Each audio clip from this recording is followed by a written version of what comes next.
Welcome friends to my YouTube channel. Now on previous lecture I have told about the angle of contact, okay, and we discussed two cases. That is the first one, if a liquid is dipped in a capillary tube that wets the walls of the tube, we see that it forms a concave meniscus. The liquid raises. On the other hand, when a liquid is dipped into a capillary tube that does not wet the walls of the tube, the liquid get depressed. Okay.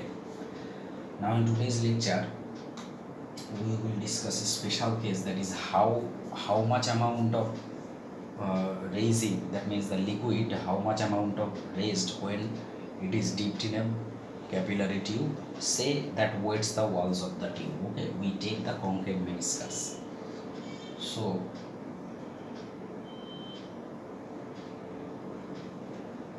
this is the picture. Okay,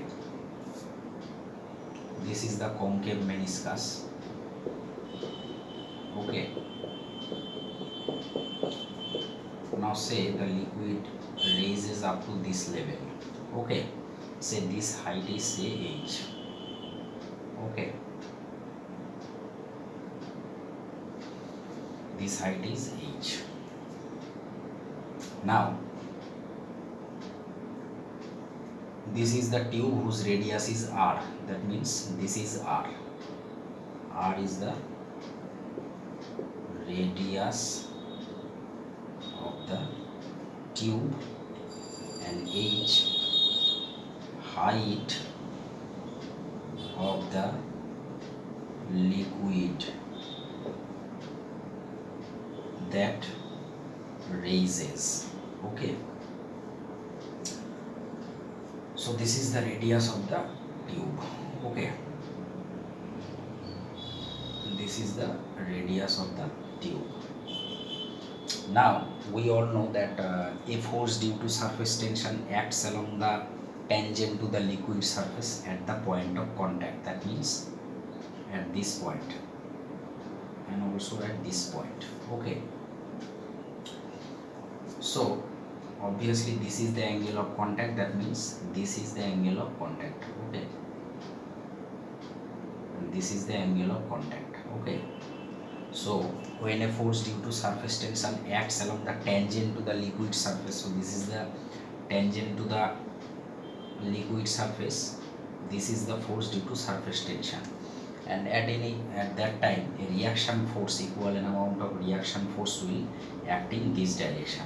Okay, say the force due to surface tension is S, so the upward reaction is also S.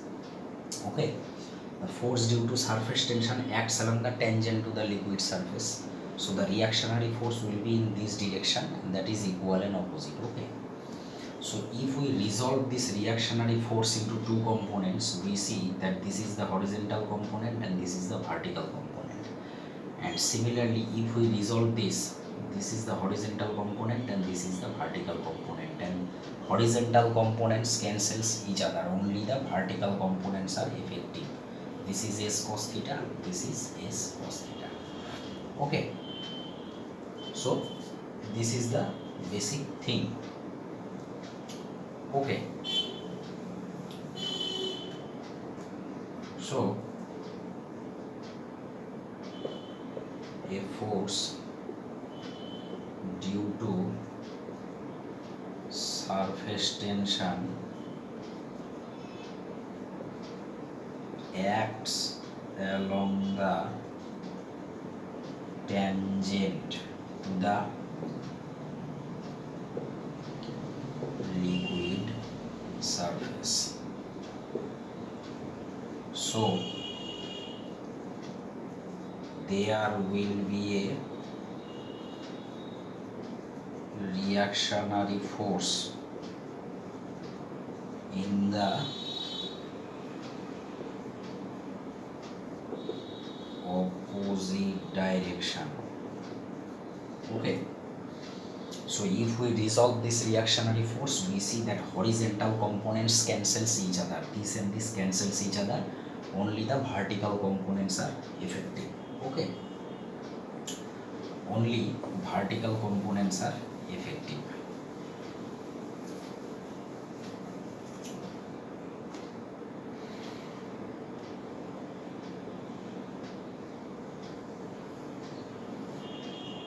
say this is the height of the liquid that is raised from the normal level, from the ordinary level, that is this height is say h, and this is the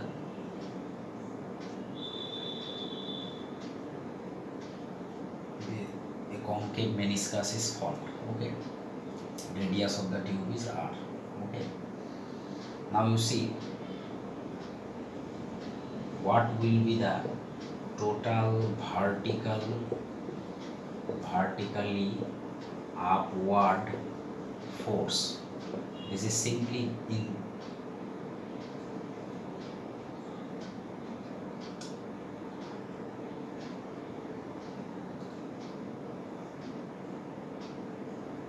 okay, this is theta and this is also theta.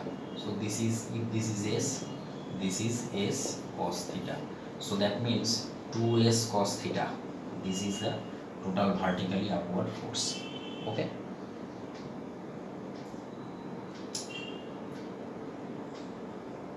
that is the vertical component of surface tension. Okay, not force, total vertically upward component.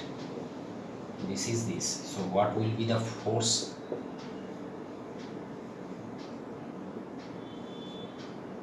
This surface tension, that is this component 2s cos theta multiplied by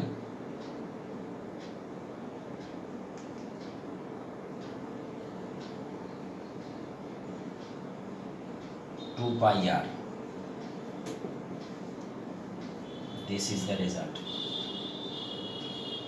This is the total force, circumference multiplied by s cos theta. Okay, length means this circumference multiplied by the vertical component. Okay, now this is the force. Now another thing, we see that here we see that a concave meniscus is formed. Okay, and there is a small portion in which is a small amount of liquid is accumulated. So what will be the total weight of the liquid, that we have to find out. So at first we have to find out the weight of this cylinder of height h and radius r. Okay, so weight of the cylinder of height h and radius is what? R. This radius is r. This is simply what will be the weight? Pi r square rho g. If we assume the density of the liquid rho, then this is the weight of the cylinder just of height h and radius r. Fine. Now we have to find out the volume of the liquid that is stored in the meniscus within the shaded region. So what will be it? Just see this picture. So liquid volume of this liquid, that means volume of this entire body minus the volume of the hemisphere. Okay, at first we have to find out the volume of the entire body and then we have to find out the volume of the hemisphere, and if we subtract this we will find the liquid in the shaded region. So what will be the volume of the entire body? Now this is a cylinder. Okay, radius is r, that means this is r. Fine. Now what will be this height? This is also r. That means the volume of the entire section is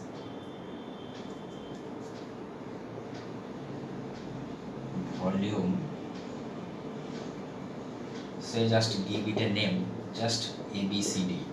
So what will be the volume of the region ABCD? So this is a cylinder whose radius is r and this height is also r. This is equal to the radius because for a circle, because it is a circle or semicircle. So what will be the volume? Pi r square into h. H means r. So So this is the volume of the region ABCD. Okay. Now what will be the volume of the hemisphere? You all know 2/3 pi r cube. Okay.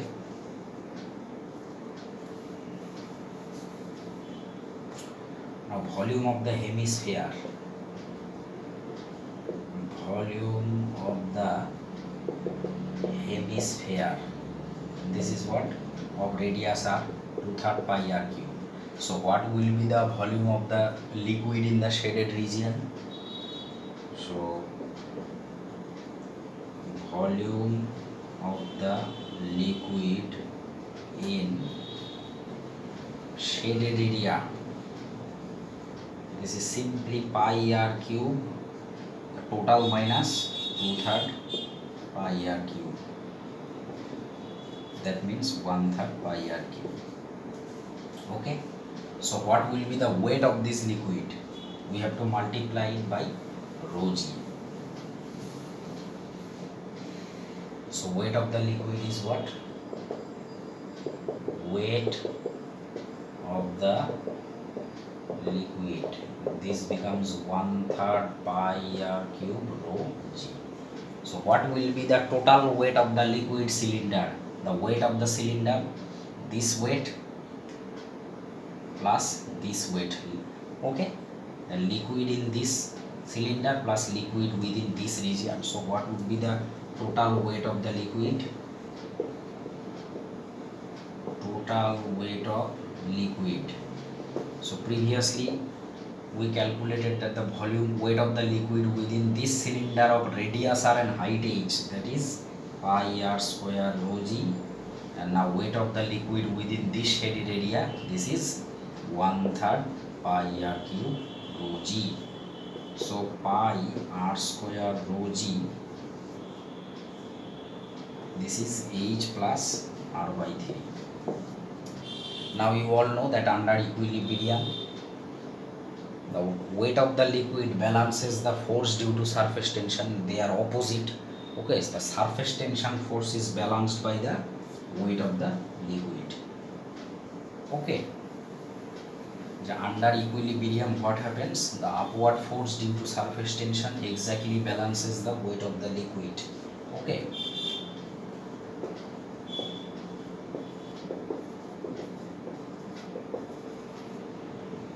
this is the force due to surface tension, that is equal to pi r square rho g, this is h plus r by 3, this is r. So what will be my s? My s will be r rho g, this is h plus r by 3 to cos theta. Okay, now if we take the special case when h is very much greater than r, so what will be my s? That is r rho g h by 2 cos theta. So from which we can easily calculate h, that is 2s cos theta by r rho g. Okay, when the height is greater than r, so this is the height that the liquid raises due to the formation of concave meniscus when it is dipped in a vertical tube that weights the walls of the liquid. Okay, just easiest procedure. Okay, so this expression varies liquid to liquid because the angle of contact is different for different liquids. Okay, so h can vary. Okay, so dear guys, in my today's lecture I have discussed the capillary rise action, and we take the case of concave meniscus, that is we take the liquids that weights the walls of the tube when dipped in a capillary tube. Okay, now in my next lecture I am going to discuss another issue, that is the temperature dependence of surface tension. So dear guys, if you like this video then kindly subscribe my channel, okay, and share it to your friends. Thank you.